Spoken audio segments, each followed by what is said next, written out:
Olá, bem-vindos ao Pode Educar Sapiens, Ensinar é Humano. Eu sou a Sara Barbaresco, diretora do Colégio Sapiens Excelência, sou especialista em neurociência e desenvolvimento infantil e trabalho na educação há mais de 15 anos. E esse é o seu mais novo espaço de discussão sobre educação, primeira infância, sobre desenvolvimento educacional, aprendizagem em geral. Como vocês sabem, está no nosso DNA buscar inovação. A gente enxerga a educação em movimento constante. E por isso a gente inaugura 2025 lançando esse projeto exclusivo aqui na área educacional na nossa cidade, com o objetivo de alcançar mais famílias, levando informações e nos conectando com quem de fato busca uma educação transformadora. Bom, e hoje a gente vai falar sobre primeira infância, a gente vai falar sobre neuroplasticidade, desenvolvimento infantil, habilidades socioemocionais e muitos outros temas com a nossa convidada de honra, uma convidada de peso, que a gente está muito orgulhoso de poder iniciar esse episódio. A nossa convidada é psicóloga há 20 anos pela Universidade de Cuiabá, especialista em neuropsicologia clínica pela Facibra, especialista em reabilitação e estimulação neuropsicológica infantil pelo Instituto Suassuna e está à frente da Calmon Clínica Psicologia. Fernanda Calmon, seja bem-vinda, Fernanda. É um prazer estar com você aqui. Oi, tudo bem, gente? Estou muito feliz e honrada por esse convite, de poder falar de algo que eu gosto muito, poder divulgar para as pessoas terem mais acesso ao conhecimento, poderem ajudar as famílias, e honrada pelo teu convite por essa inovação. Parabéns. Imagina, obrigada, é um prazer. Fernanda, eu acho muito pertinente abrir com você, né, esse nosso projeto do podcast,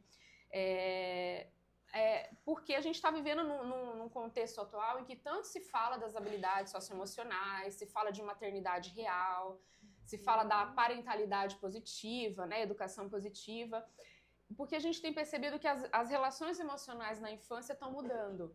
Né? A gente percebe que os pais, eles estão com dificuldade de gerenciar os conflitos com seus filhos, porque eles entram em conflitos também com a sua própria infância, né? Sim. Porque a gente tem que desenvolver as nossas questões emocionais para tratar das questões emocionais dos nossos filhos, né? E sem contar que a gente está aí vivendo numa avalanche de especialistas, né, cheio de dicas, de informações, enfim. Como é que você enxerga esse conflito geracional, né? É porque hoje a gente, por um lado, a gente tem uma super proteção. Pais que não querem que os filhos se arrisquem. Então eles querem um caminho que seja seguro, mas ao mesmo tempo que hoje acaba que essa superproteção diminui a autonomia. E a gente pensar na primeira infância, que é o terreno que a gente vai pisar a vida inteira, a gente olhar o quanto que essas interações e esse ambiente rico que propicie também esse arriscar é importante para a construção da identidade, da autonomia, da confiança. Porque essa superproteção nessa primeira infância faz com que as crianças não tenham possibilidade de realmente poder brincar. Eu quero que meu filho se desenvolva, ele cresça, ele vá bem na vida, ele esteja muito bem, mas como eu proporciono isso? Eu quero que ele seja o primeiro a ler. Que orgulho ele ler, sei lá, com tantos anos, uma disputa assim, que às vezes entre as mães, né? Olha, ele já está lendo. Mas a gente não fala o quanto ele está brincando, como é que ele está se desenvolvendo, e uma brincadeira até espontânea. Sim. Porque isso enriquece, porque fica... Não, mas o brincar é como um instrumento de ensino. Ótimo. Mas a gente também tem que ter espaço para um brincar livre. Para que essa criança possa se arriscar. Para que ela possa se desenvolver. Então, a gente pensar nesses conflitos de geração é isso. Que a gente pensa, olha, gerações anteriores, nós tínhamos primos... tios, avós, a criança ela tinha esse ambiente rico de relações. E aí, acaba que hoje não vai, eu quero que vá para a escola, mas eu não quero que ele possa se desenvolver emocionalmente ou que unicamente ele vá lá para aprender a ler e a escrever. E aí? E a saúde mental dessa criança? Por que a gente não pode pensar em olhar para essa criança como um ser que ela precisa se desenvolver emocionalmente e é através da parte lúdica? Exatamente, né? A gente percebe que as crianças já não têm ido mais para as ruas, né? Elas ficam, já passam uma boa parte do tempo nas escolas, e a gente acaba preenchendo o horário oposto com várias atividades, né? E não deixa espaço para brincar, para ir para a rua, para se desenvolver, né? Numa praça, nos parquinhos das ruas, onde eles vão aprender a se socializar mais também, né? Sim, essas vivências são extremamente importantes. Porque, assim, eu não sei com quantos anos você entrou na escola. Você entrou com quantos anos, Sara? Foi com 6, eu já estava na primeira série. Você não fez a pré-escola? Fiz. Uhum. Você se lembra da sua primeira professora? Na pré-escola, não. Não? Ai, meu Deus. Eu lembro na primeira série. Eu lembro e a maioria das pessoas se lembram. Por quê?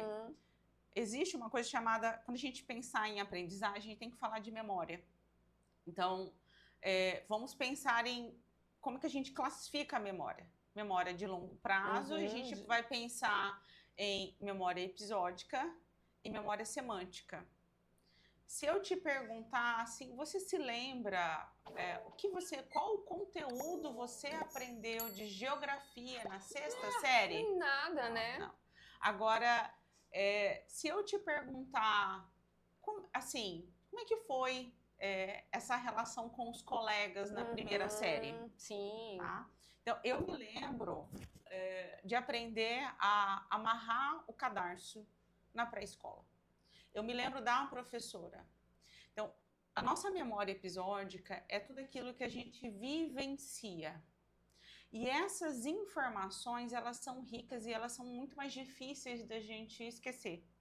Então, quando a gente pensa, mas eu tenho que decorar coisas, tá? Então, pensando, memória semântica, vocabulário, nossa biblioteca mental.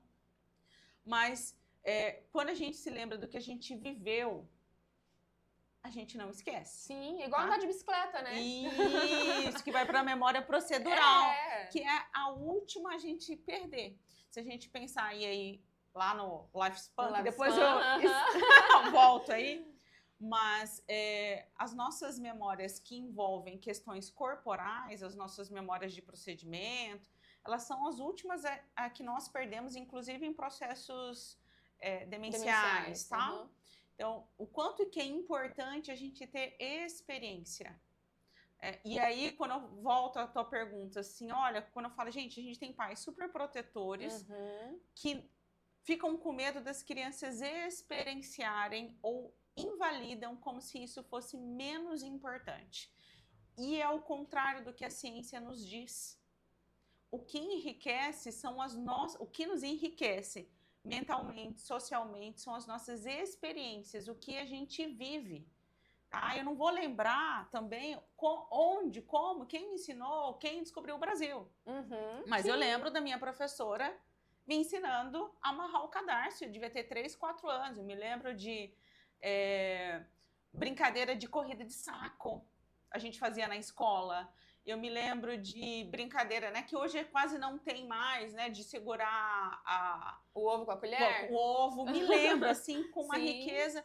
E que tudo isso faz parte dessa experiência na infância que trouxe a riqueza na socialização, que é tão importante para a nossa saúde mental. Isso mesmo, né? E aí, a gente está numa época, né? A gente está aqui iniciando o ano de 2025, janeiro, é uma fase que os pais, eles se preocupam muito em relação a esse retorno para a escola, né? Eu preciso encontrar uma escola que, de fato, potencialize meu filho, mas aí os pais ainda têm essa ideia de desenvolver a parte cognitiva, né? De aprender a ler, escrever, de saber as cores, números, enfim. Mas a gente precisa, né, ajudar os pais, né, a encontrar caminhos de perceber que encontrar uma escola, um ambiente educacional saudável emocionalmente, né, que ajude a criança a navegar o mundo com competência, com flexibilidade cognitiva, né, a gente tem ouvido cada vez mais, eu coloco meu filho na escolinha ali para brincar, né? Como se o brincar fosse tão pequeno, né? Tão... Isso é o mais importante, gente. Ele só tá brincando. Gente, ó, o brincar é importante para a infância, tá? Tão importante quanto a aprendizagem acadêmica. É através do brincar, é através da experiência que a gente pode desenvolver criatividade, flexibilidade, coordenação motora, empatia, habilidades sociais. Nós vimos na pandemia o quanto o déficit na socialização impactou a saúde mental.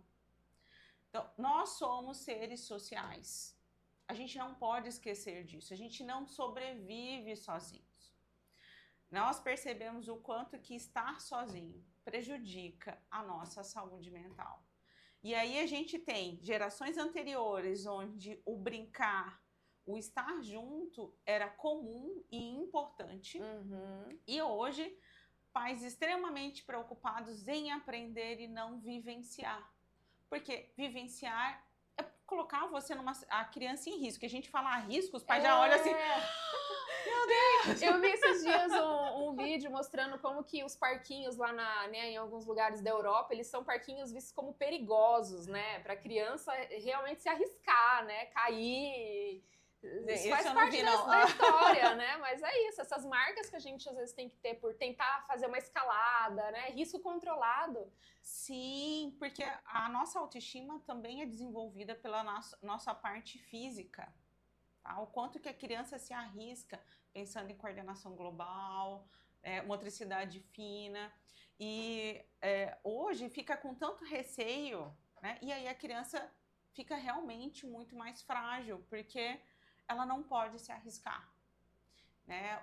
E aí, ou a gente vai para pais super protetores, ou às vezes para negligência. O que eu quero é a gente pensar em ambientes saudáveis, onde a criança possa experienciar, não só viver a questão acadêmica, porque aí também tem, quando eu falo da autoestima, que imagina isso aqui, aprender a ler e a escrever demanda muito tempo. A gente está falando de crianças, né?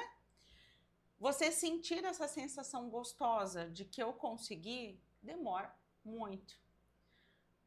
Então, você vai proporcionar ainda pequenas frustrações durante esse período. Mas a gente só com frustrações a gente não sobrevive. Quando eu tenho experiência que eu consigo fazer o meu coleguinha brincar, rir, ou a gente fazer alguma coisa gostosa, eu estou trazendo de benefício para essa criança um banho de autoestima, né?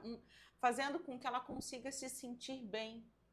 Porque são pequenas atividades que são importantes para as nossas relações e para a nossa identidade.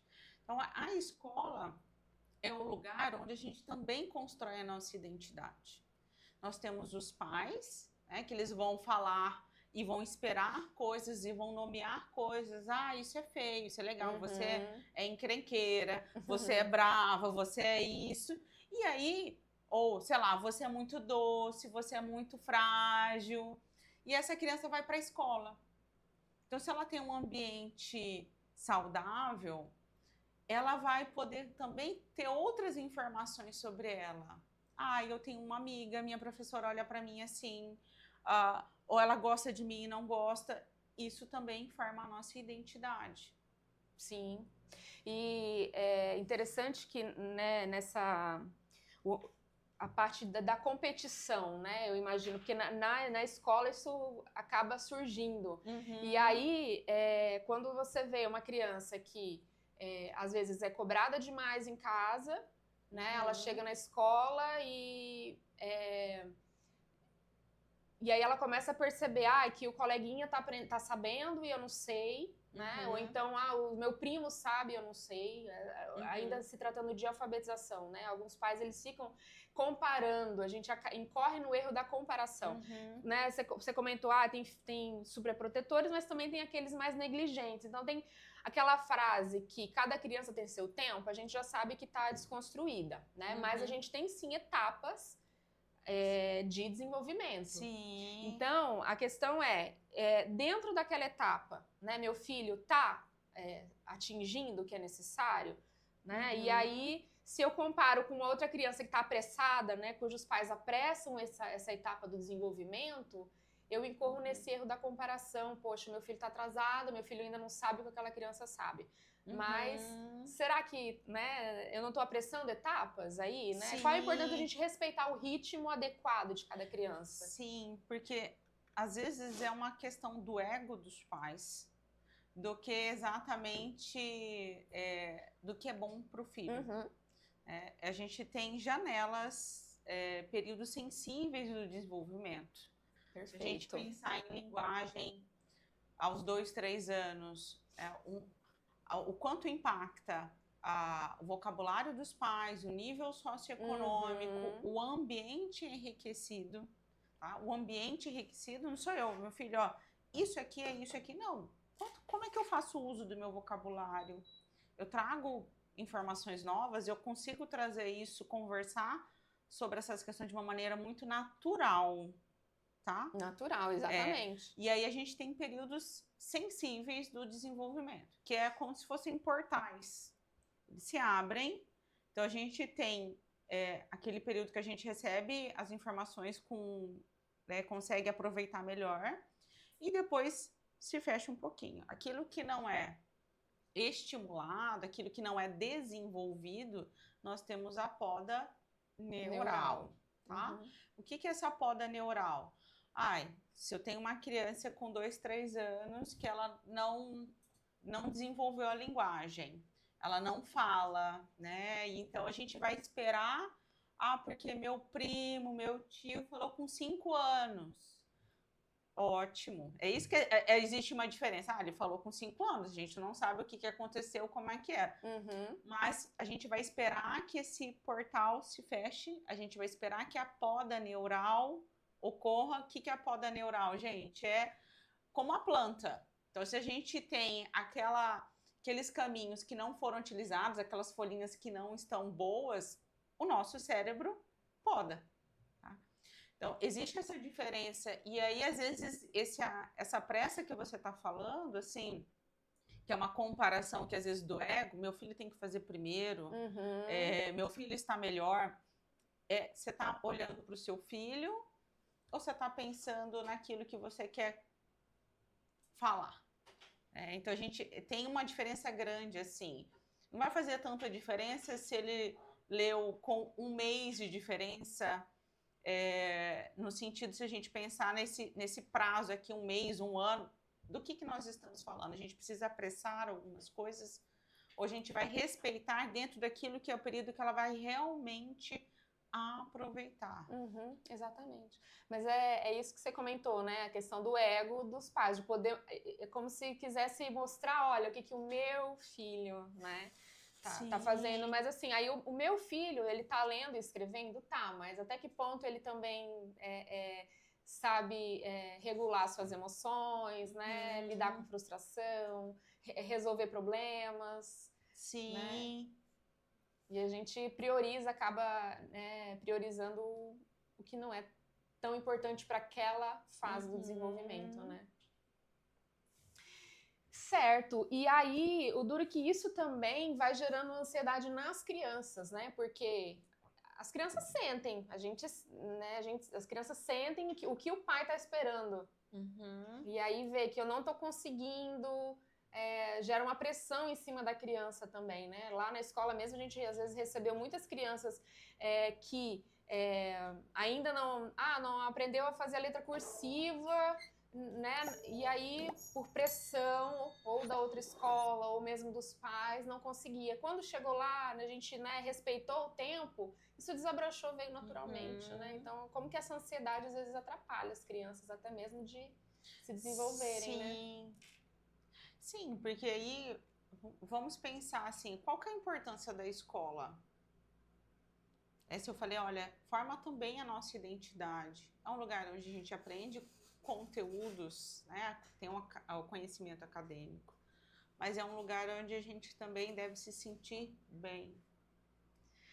Se você coloca o teu filho já com a pressão que ele tem que ter um desempenho X, porque é isso que ele faz, né? Alguns pais falam assim, ele só faz isso, ele só estuda.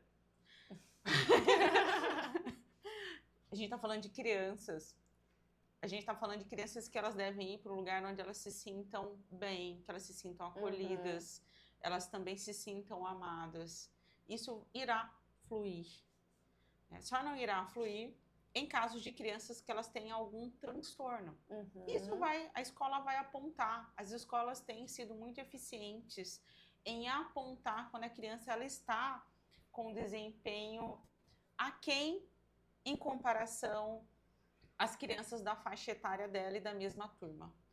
Então, se estiver com algum atraso, tenho certeza, porque assim, eu tenho visto as escolas têm apontado. Desde quando são menores, elas sempre falam, não tem nenhuma criança que eu avaliei que os pais tenham dito assim, nossa, ninguém falou, a escola em nenhum momento falou. Não, as escolas têm feito. Então, gente, se não estiver com atraso, a escola não irá te chamar para isso. Tá? Então, se preocupe em a criança também se sentir bem nesse lugar.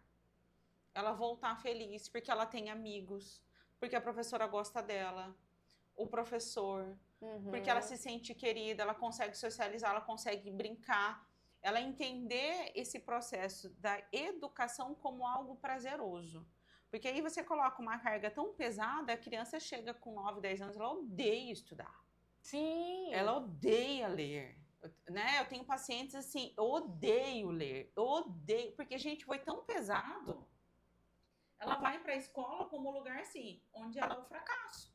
Gente, crianças, eu não estou falando de adultos, eu não estou falando de universitários, mas de crianças que elas vão para a escola e se elas tiram 7,5, nossa, que coisa horrível.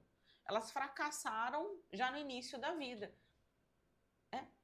Alguém é bom em todas as matérias. Eu brinco com os meus pacientes assim, falo, a tia já ficou de recuperação inúmeras vezes de matemática.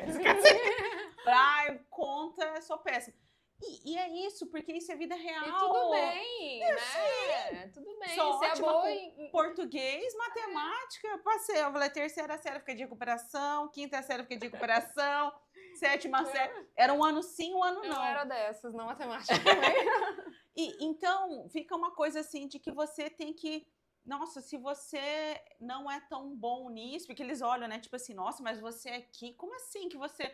Sim, a gente fica de recuperação, a gente tenta, e tá tudo bem. E assim, a minha experiência com a escola, minha mãe nunca botou pressão, sabe? Tipo assim, sempre foi muito tranquila, porque não tinha essa coisa assim de que você tem que ser, né? Se você, tô pagando uma escola cara, você tem que dar resultado. Filho, não é para dar resultado, tá? Não é isso. Então, se você estiver com o filho esperando resultado, gente, faça isso com você, mas com os filhos não. É isso aí. Show de bola. Hein, Fernanda, falando ainda sobre... né, você disse que o conceito do lifespan é um conceito relativamente novo, né? E aí a gente pensa assim, tudo tem evoluído, né? A gente vê... a medicina evolui, a engenharia evolui, né? A inteligência artificial está tudo evoluindo, mas a educação, né? O jeito de aprender a ler e escrever tem que ser do jeito que eu aprendi, né, meu filho? Então, assim, às vezes o pai, não, mas meu filho... Ou tem que ser melhor do que eu, né? Aprendi com tantos anos, tem que aprender mais cedo. Isso, exatamente, né? Então, poxa, a educação também está evoluindo, a forma de enxergar o desenvolvimento humano também está mudando, né? Sim. Então, como que a gente pode também refletir sobre isso? De que, não é porque eu aprendi assim na escola que o meu filho também vai ter que aprender assim. Sim, deixa eu só pegar aqui. Bora lá, a Fernanda trouxe os livros, pra amo gente poder... isso. Ela é das referências, isso aí. A gente eu fala gosto. com embasamento, né, Fernanda? A gente fala com embasamento. Olha aqui, né? A perspectiva do lifespan, que aí vai falar assim sobre o desenvolvimento, pensando o desenvolvimento como curso da vida. Até antes pensava assim, chegou na adolescência é o ápice do desenvolvimento cognitivo, depois você não tem mais. Então, a gente pensar sobre hoje, não, nós vamos nos desenvolvendo ao longo da vida. E é um processo que, quando a gente pensa que o desenvolvimento humano reflete uma arquitetura incompleta em construção contínua durante toda a vida. Existe a infância, que é o chão que nós iremos pisar a vida inteira, mas ela não encerra na adolescência. Esse ser humano, ele continuará em desenvolvimento, é uma arquitetura incompleta, a gente consegue aprender mesmo, né, uma certa idade, a gente vê hoje pessoas fazendo faculdades, medicina, com um curso mais puxado, iniciando com 30, 40 anos e assim vai. Então, se a gente pensar aqui, o lifespan nos permite entender como as diferentes fases da vida estão interrelacionadas. Então, pensando na velhice, tem mostrado que os blocos iniciais do desenvolvimento psicológico são importantes preditores do desenvolvimento posterior. É isso que eu queria trazer para vocês. Desenvolvimento psicológico na primeira infância, na infância. Então, às vezes se espera lá na adolescência. Ou alguns pais escutam assim, essa é uma geração mole. Aí eu volto. Quais experiências que você permitiu seu filho vivenciar? Experiências. Porque se você super protegeu a vida inteira, essa criança ela não pode brincar, ela não pode se machucar. A gente não tá falando para essa criança se machucar, mas é uma coisa que eu falo assim, eu vivi uma geração que, assim, a maioria das crianças, uma hora ou outra, parecia com o braço quebrado. Com gesso. Agora a gente não vê mais as crianças com gesso. Ó, eu tenho aqui, acho que uns 2 cortes, meus irmãos têm, todo mundo tem. Porque a gente brincava, a gente podia experimentar, se arriscava. Aí você super protege. Aí chega aos 12, 15 anos, voa! Qual a experiência ele teve? Então, se a gente pensar que o desenvolvimento psicológico é importante preditor do desenvolvimento posterior, não dá para a gente esperar que essa criança, né, o momento, qual é o ambiente, a riqueza desse ambiente. Riqueza, gente, eu quero dizer não isso aqui, mas experiências com afeto. Quando eu proporciono a possibilidade do meu filho poder se arriscar e experienciar coisas com afeto, eu estou ali. Mas eu também estou confiando que ele seja capaz de fazer. Que ele também vai conseguir ter a própria vivência ali. Para que ele se desenvolva emocionalmente. Então, o desenvolvimento psicológico, ele não acontece aos 12, 15 anos. Como assim, olha, mas eu fiz tudo. Ou como alguns pais dizem, Sara, assim, depois que a criança cresce, aí agora eu vou me relacionar com ela, né? Ele tá adolescente. Gente, já passou. Já. Tá? Já passou. O momento é na infância. E às vezes é naquele momento que você acha que o seu filho não tá te dando retorno, né? Mas Filhos não vêm para dar retorno, gente. Né? Mas assim, você tá ali, você tá ajudando, você tá conversando, você tá ouvindo, você tá pronto para acolher, mas você não consegue, enquanto pai, perceber que o seu filho tá tranquilo e seguro com aquele acolhimento. Mas isso vai se refletir lá na frente, né? Sim. Ele vai olhar, poxa, naquela época, né? Sempre que eu corria para eles, né? Eu corria para, não corria de, né? Sim. E eu achei interessante essa questão do lifespan também, pensando na velhice, como que o desenvolvimento até o final da vida. Muitos idosos, eles fazem muita terapia ocupacional, né? Sim. Que também trabalha muita parte de coordenação, né? Muita parte lúdica ali também, né? E você vê, o que a gente inicia começa ali no início da vida, na infância, essas atividades de motricidade, de sensorial, a gente continua trabalhando com eles ao final da vida, né? Como que isso também fecha esse ciclo e como que é importante o o brincar também mesmo na adultez, né? Sim, porque o brincar é experiência. Então, pensando em neuroplasticidade, tá? A gente tem conexões. Uma analogia que eu faço, imagina aqui o norte antes de virem as estradas. Então, quando tudo era mato, né? Você não deve ser dessa época de quando tudo era mato aqui, né? Você chegou quando depois. tudo era mato. Então, o nosso cérebro tá assim. E aí, aí começam a ter os caminhos. E quanto mais você usa, você consegue depois fazer uma estrada duplicada. Se a gente pensar em neuroplasticidade, nós temos o ambiente e nós temos o quê? O que vai mudar a arquitetura cerebral? As nossas experiências. Então, a gente tem experiências a vida toda.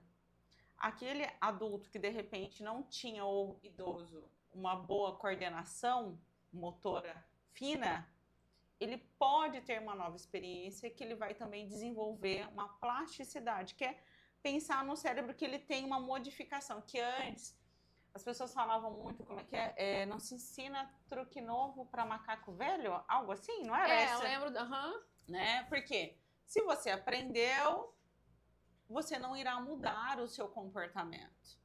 Porque macaco velho ou adulto velho não aprende truques novos. E aí, pensando nessa perspectiva, a gente pode aprender coisas novas. Então não tem isso de eu sou assim. Não, da Gabriela? Eu nasci assim e vou morrer assim. Não, né? Não. Esse é meu jeito. Nasci assim, vou morrer assim. Não. Você pode até escolher. É uma escolha. Olha, eu quero continuar. Muito mais fácil, por sinal, né? Escolher. Às vezes com muito prejuízo também. Porque as relações mudam, as pessoas mudam, os relacionamentos, a forma, o trabalho, tudo modifica. Se você escolhe persistir exatamente da mesma forma, geralmente você acaba tendo bastante prejuízo. E aí, quando a gente traz para a família, né, para a criação de filhos, né, eu fui educada assim, também vou educar dessa forma, né? Então, olha só os prejuízos que a gente está trazendo, né? Eu costumo falar para os pais assim, olha, quando saíram os primeiros celulares, aquele tijolão, que eu sou da época do tijolão, né? Então, funcionava, não é? A gente tinha aquela tecnologia, aquele que abria, às vezes a pessoa colocava aqui assim. Hoje nós temos celulares que fazem muito mais coisas do que a gente pensou um dia que iria fazer. Sim. Então nós temos avanços. Por que a gente vai continuar usando o tijolão se eu tenho algo que é melhor? Os nossos pais, eles nos educaram daquela forma porque era o que existia. Não se pensava sobre educação, não se estudava sobre a infância, é tudo muito novo. E aí você falar que assim, eu aprendi assim, eu vou fazer assim com meu filho, com um filho que tem recursos novos, uma vivência hoje completamente diferente do que a gente teve, e é uma criança que muitas vezes tem temperamentos diferentes, porque a gente não pensar na educação, se você tiver, sei lá, 8 irmãos, os pais até deram a mesma educação para todos, mas cada um entendeu e recebeu aquela educação de uma maneira diferente. Por quê? A criança não é um papel em branco. Então a gente tem bebês que têm temperamento muito mais tranquilo e outros bebês que são mais difíceis, já começa por aí. Isso é temperamento. Então, como é que você vai usar a partir da premissa que seu filho é igual a você? Não é igual. Pode ser que dê certo? Pode. Mas você vai arriscar? É isso que eu falo para os pais. Você vai arriscar? Arriscar algo que talvez prejudique, e aí que você vai ter uma criança com prejuízos emocionais grandes lá na frente.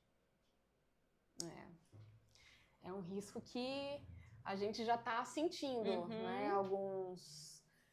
Algumas crianças, né? Porque assim, na escola mesmo, a gente vê que o desenvolvimento daquela criança é o reflexo de casa, Uhum. né? Então a gente sabe, a gente olha para a criança, a gente sabe a criança que está sendo bem assistida, acompanhada, ou aquela que está sendo negligenciada emocionalmente, né?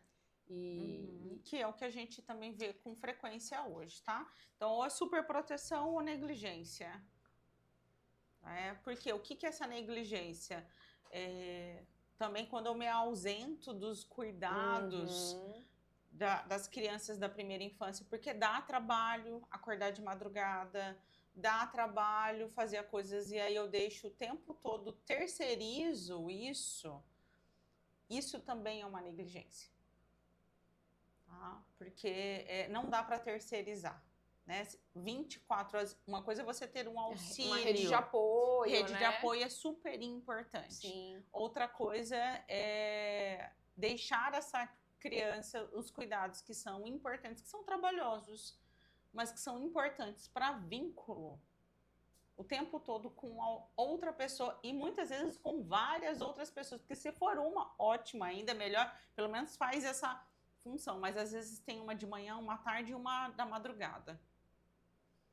Aí cada uma fica de um jeito. Sim, a criança não tem uma base segura, né, para se desenvolver. Se a gente for pensar na teoria do apego, do Bowlby, é o mesmo daquelas crianças institucionalizadas.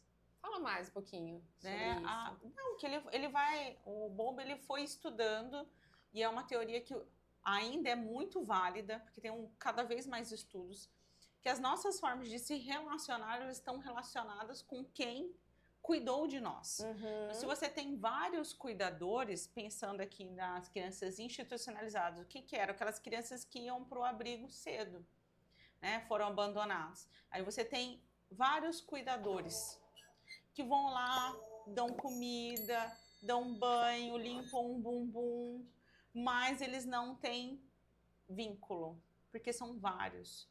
Essa criança ela fica com o olhar completamente perdido. Por quê? Nós precisamos do outro para viver. A nossa relação não é só com a máquina, né? Não é nem só, né? Assim, nós precisamos que alguém nos olhe. Nós precisamos desse contato, porque esse desenvolvimento humano ele está na relação com o outro. Então a escola hoje ela também proporciona essa relação com o outro. Eu estou ali com alguém que está olhando para mim, a professora que está falando, o coleguinha que gosta de mim, que eu gosto dele, e isso faz com que a gente consiga ter relações mais saudáveis e ter mais saúde mental. Eu vejo que às vezes as crianças falam que as mães chegam, né? Não, que eu fui ensinar a fazer a tarefinha assim, não, mas a professora falou que é de outro jeito, né? Às vezes leva mais a sério a professora do que a própria mãe, né? Sim, porque é importante, né? É uma figura importante. As professoras dos primeiros anos, elas são extremamente importantes, porque elas conseguem fazer essa relação com a aprendizagem de uma maneira afetiva. Então, pais, eu vejo hoje, às vezes a Sara vai poder me falar, às vezes até uma falta de respeito com os professores. Sim, esse respeito começa pelos pais. Porque uma falta de respeito, porque não tem mais aquela admiração. Olha, está ensinando meu filho, ela está lá, ela está brincando, ela está se divertindo, ela está fazendo coisas que são muito boas para ele.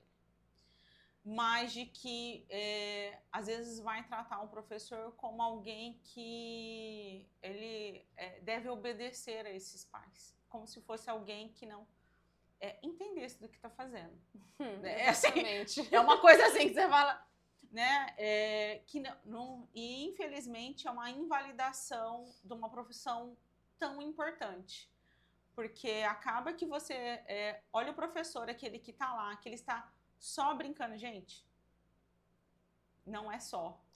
É o mais importante ali, que está fazendo algo tão bom, mas que você, às vezes, alguns pais invalidam, distratam, desrespeitam.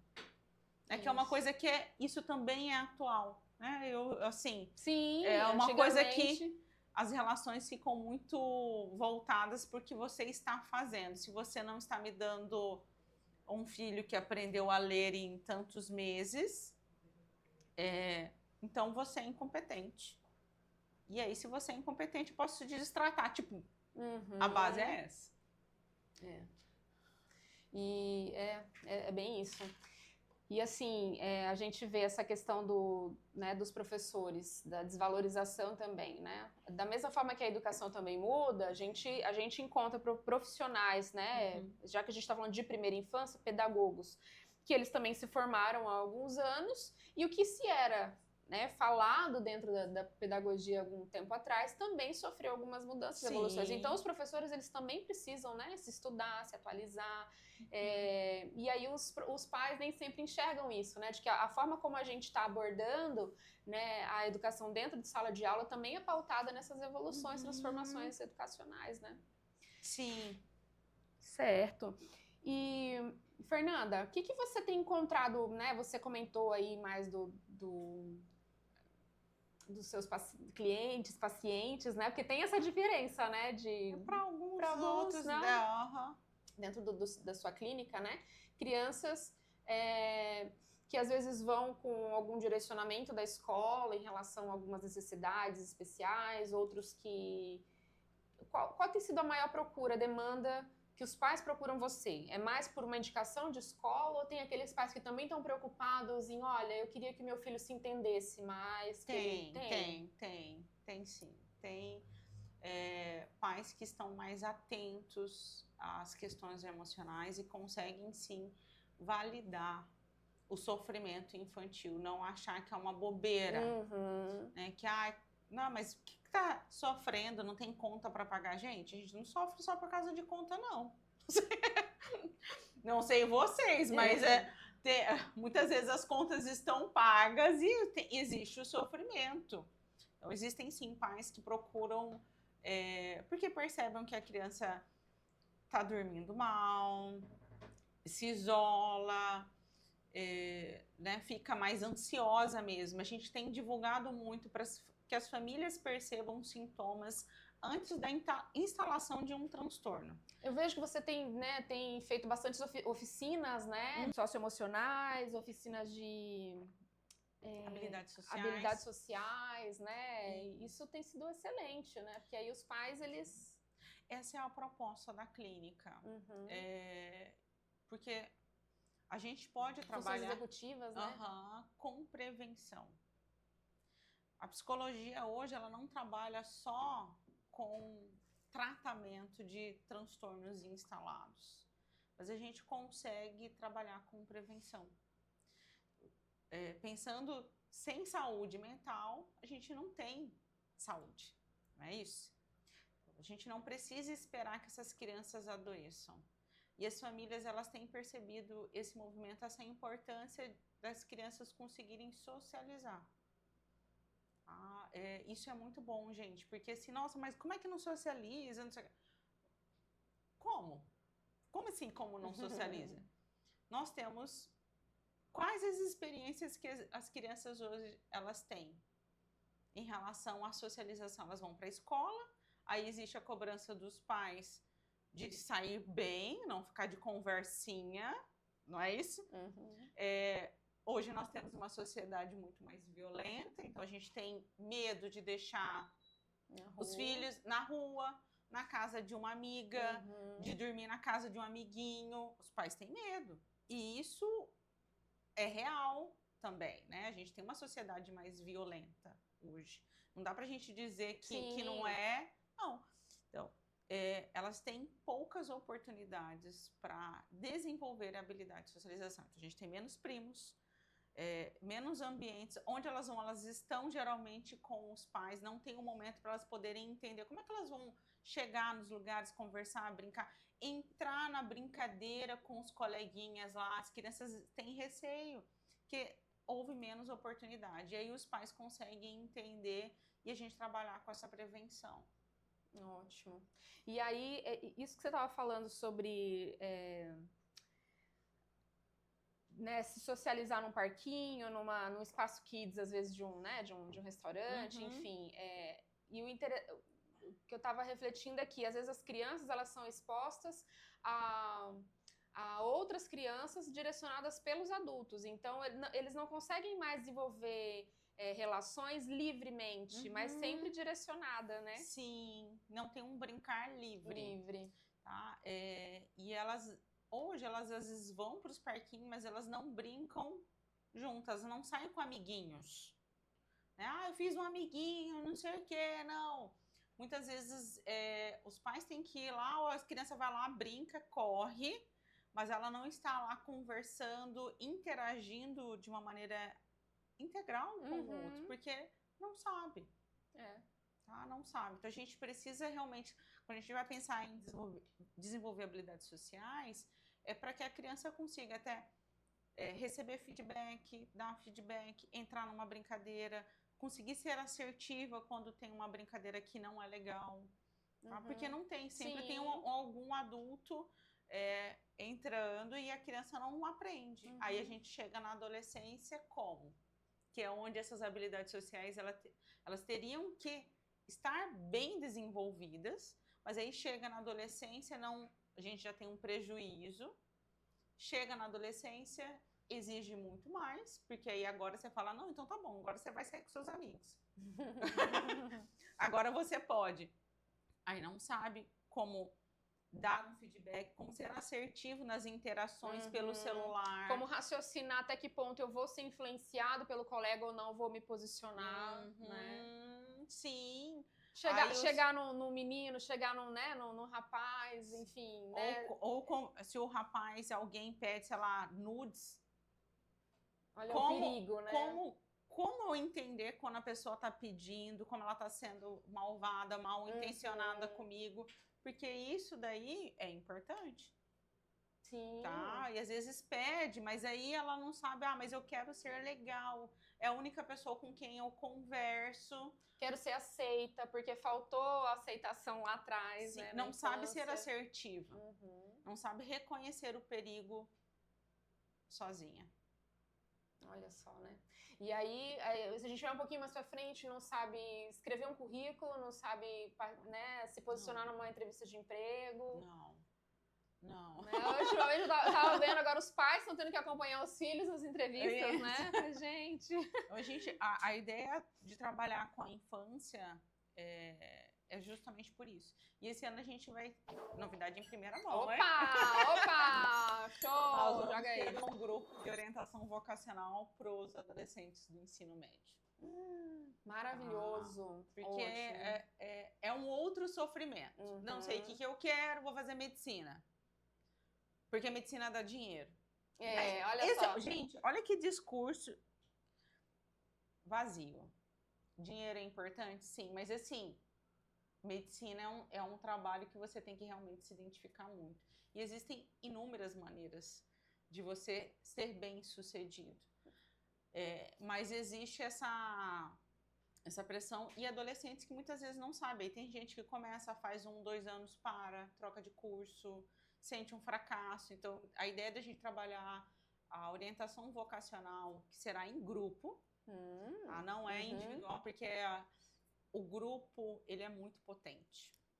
Quando você está, né, com outros colegas da mesma idade, pensando... Você se identifica, se reflete ali. Sim, pensando, entendendo, buscando, se identificando com isso, torna aquilo muito mais potente e aí a gente diminui depois lá na frente outros prejuízos emocionais, porque aí você consegue com que esse adolescente ele possa escolher com maior clareza, não só porque os pais estão dizendo, você tem que fazer isso.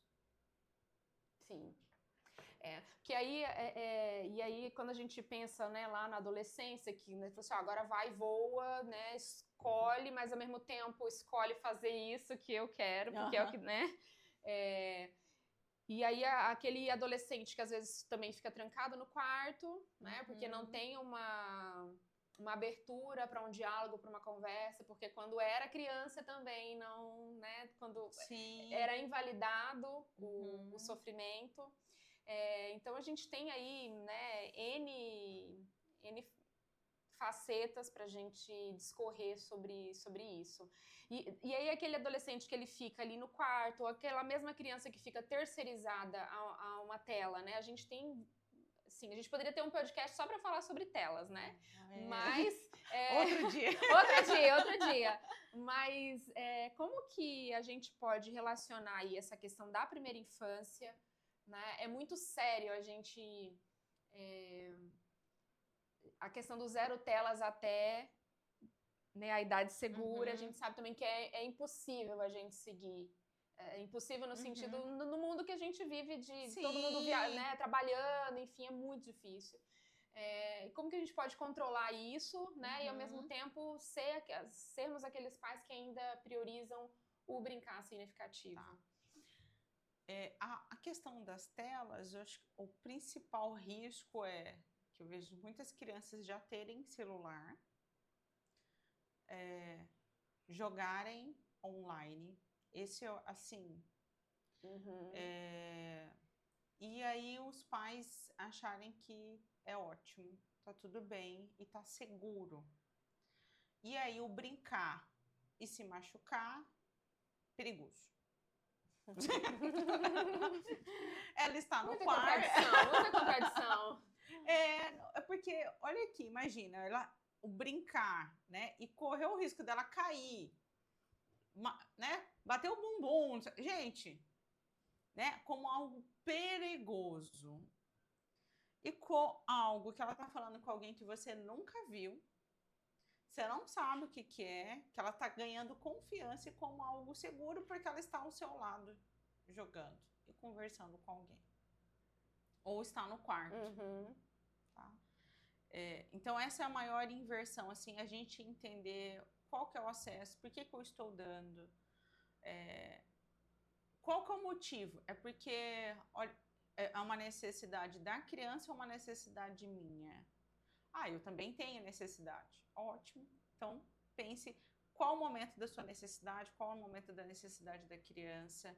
E aí um discurso maior assim, mas o fulaninho fica entediado. Ai, gente. Eles reclamam, eu tenho tédio.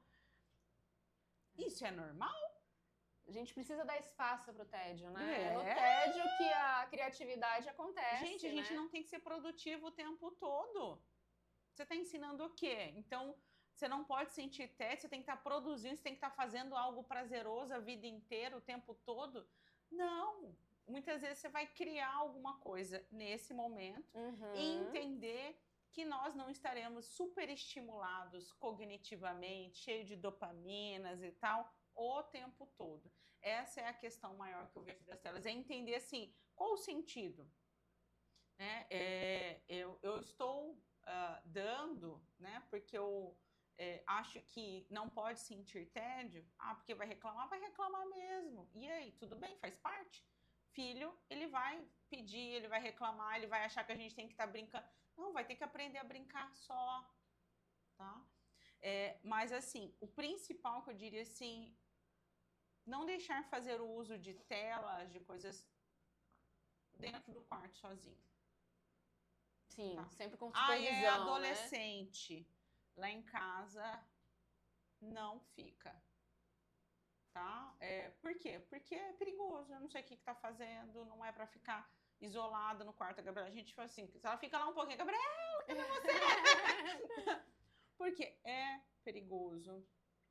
Mas é lógico, a gente tem, por exemplo, uma coisa assim, lá em casa a gente só tem uma TV na sala, não tem TV no quarto, não tem de ninguém, para não proporcionar um ambiente que você esteja conectado o tempo todo.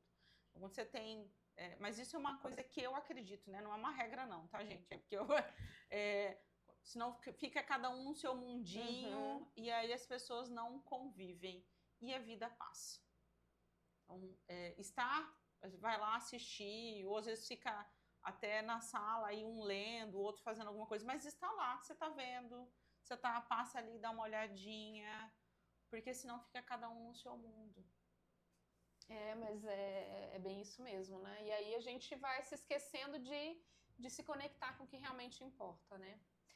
Fernanda, a gente já, né, tá aqui indo para os finalmente do nosso encontro, que papo muito gostoso, mas assim, eu queria deixar uma mensagem, levando em consideração tudo isso que a gente conversou, pensando numa abordagem educacional mais ampla e menos conteudista, que é, né, a abordagem que nós do Sapiens Excelência acreditamos, né, que a gente precisa respeitar cada fase, cada etapa do desenvolvimento, e a criança vai ter a hora certa para ela concluir a sua alfabetização, né, e que a gente precisa primeiro embasar todas as outras habilidades, né, que a criança precisa desenvolver. Então, assim, o que a gente pode dizer para fechar aqui, para acalmar esses pais que às vezes esperam, que querem, sem saber apressar, eles querem apressar essas etapas, né, para acalmar nessa época do ano que às vezes eles se sentem inseguros com essa abordagem. Eu acho que eu posso só retomar isso aqui, né? Por favor. É mais fácil construir crianças fortes do que reparar adultos quebrados. A força da infância, ela vem do brincar, da socialização, das relações. Os conteúdos acadêmicos, eles irão acontecer se ela tiver uma cognição disponível ali. E como é que a gente coloca isso? Através das relações. Então, mais do que quando o filho aprendeu a ler, se ele está fazendo isso, é como ele está. O que faz o teu filho sorrir? Quais são os amigos que ele tem? Como é que ele se relaciona com a professora? Como é que é o ambiente? Ele vai feliz para a escola? Ele gosta de estar lá? Porque eu tenho experiências ótimas na infância. Eu tive... A escola, para mim, sempre foi um lugar muito bom. E olha que eu troquei... Minha mãe trocou a gente de escola algumas vezes por questões financeiras e tal, mas a minha pré-escola foi... eu tive a mesma professora na pré-escola, ela acompanhou a nossa turma desde o início. Então, eu lembro até hoje o nome dela, Socorro. Alô, cadê a professora Socorro? Tá aí? Porque, gente, é isso que importa. Então, para mim, isso foi importante para eu entender que o estudo é uma parte prazerosa para mim. Eu não tenho uma relação com o estudo ruim. E aí, eu quero que outras crianças possam ver a escola, o lugar de aprendizagem, como um lugar bom. Um lugar em que ele é amado, em que ele gosta, em que ele vai lá, ele se diverte, e aí ele aprende. Sabe? Naturalmente, espontâneo, né? É isso. Aí os pais chegam assim, meu filho, e aí, como foi na escola? O que você aprendeu hoje? A criança vai falar, nada. Brinquei. Eu só brinquei. Eles falam isso da psicóloga também. Que né? Você vê lá, só brinquei. Só brinquei.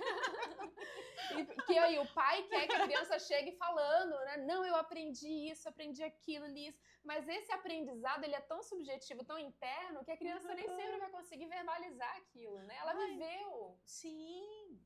E mais do que isso, né? Com quem que ela brincou, o que ela fez nesse sentido de se relacionar com o outro.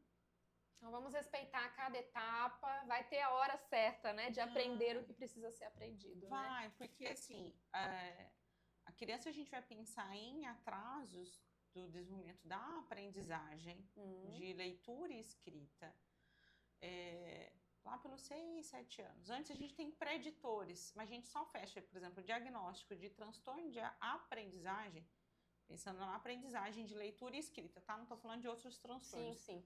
Só é possível fechar depois dos 8 anos. Até porque nessa fase, a criança tem até o 3º ano do ensino fundamental para fechar a alfabetização de fato. Os pais querem com 4 anos. Não, exatamente, a gente tem criança com 3 anos que os pais, olha, ele não sabe fazer isso, mas tudo bem, ele sabe fazer, olha, tantas outras coisas. O que ele precisa saber aí você vai olhar, hoje em dia a gente tem vários acessos do que é esperado de tempo, mas se você olhar da leitura e da escrita, não é com os 3 anos. Vamos desacelerar, né? Vamos viver. Vamos viver. Fernanda, que delícia, viu? Muito obrigada por você ter, né, acalmado a gente, acalmado nossos corações, esses pais, por ter trazido tanta informação. Realmente algo que você gosta, aprecia, né? E fala com muita propriedade, muita segurança. Obrigada por esse momento aqui com a gente. Obrigada pela oportunidade de poder trazer o que eu sei para mais famílias. O conhecimento que a gente tem só para nós, ele não serve de nada. É por isso que eu aproveito sempre essas oportunidades para poder falar sobre aquilo que eu estudo, do que é mais atual, para que outras pessoas possam conhecer e o conhecimento possa se transformar em algo real. Obrigada, gente. A gente sai daqui com a certeza de que cada etapa do desenvolvimento é essencial e que ela precisa ser vivida de uma forma completa e rica. E aí, gostaram desse episódio? Nosso primeiro episódio? Deixa aqui o seu comentário na nossa página do YouTube, nas nossas redes sociais. Fiquem atentos que a gente vai trazer mais convidados para mais bate-papos gostosos como esse, tá bom? Esse foi o primeiro episódio do podcast Pode Educar Sapiens. Ensinar é ser humano.